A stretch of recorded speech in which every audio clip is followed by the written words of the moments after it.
OnePlus sells one phone, which means to be successful, that device needs to be very good. Talk about pressure.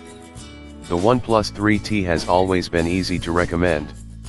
It does everything pretty well, and costs less than many big-name rivals. Now it's time for the sequel, but just because the OnePlus 3T is good, doesn't mean the pressure is off. If anything, there's more this time around.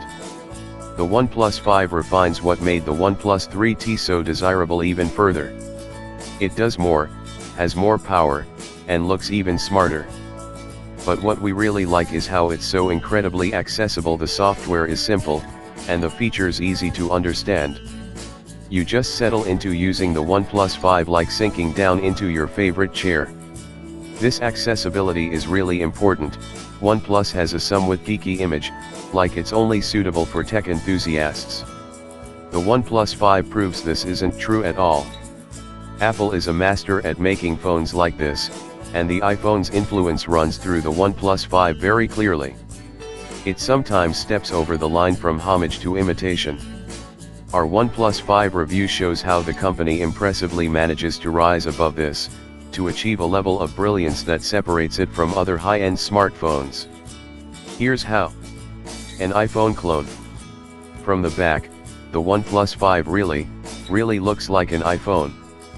The midnight black color scheme, carried over from the limited edition OnePlus 3T, is extremely close in shade to the matte black iPhone.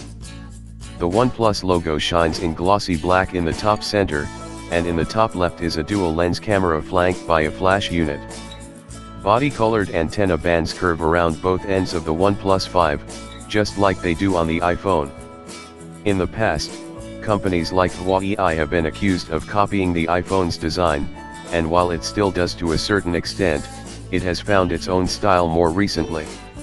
OnePlus says the OnePlus 5 is the result of its most expensive design process yet, and more than 100 prototypes were made before deciding on this one. It's surprising then, to see it came up with an unashamed and unsubtle iPhone clone. The fact it's reminiscent of the iPhone doesn't make it ugly, it actually looks very attractive. The edges of the rear curve towards the front display, which makes it feel natural in the hand, but it doesn't allow a firm grip. It doesn't help that our midnight black variant is quite slippery, too. The right side features a power button, and on the left is the volume rocker, along with OnePlus' excellent alert slider. It quickly switches between alert notification profiles, and it's very helpful, allowing you to silence your phone without actually looking at the screen. The slider is textured so you don't even need to take the phone out of your pocket. The OnePlus 5 is also really thin and light. The metal body weighs 153 grams and is 7.2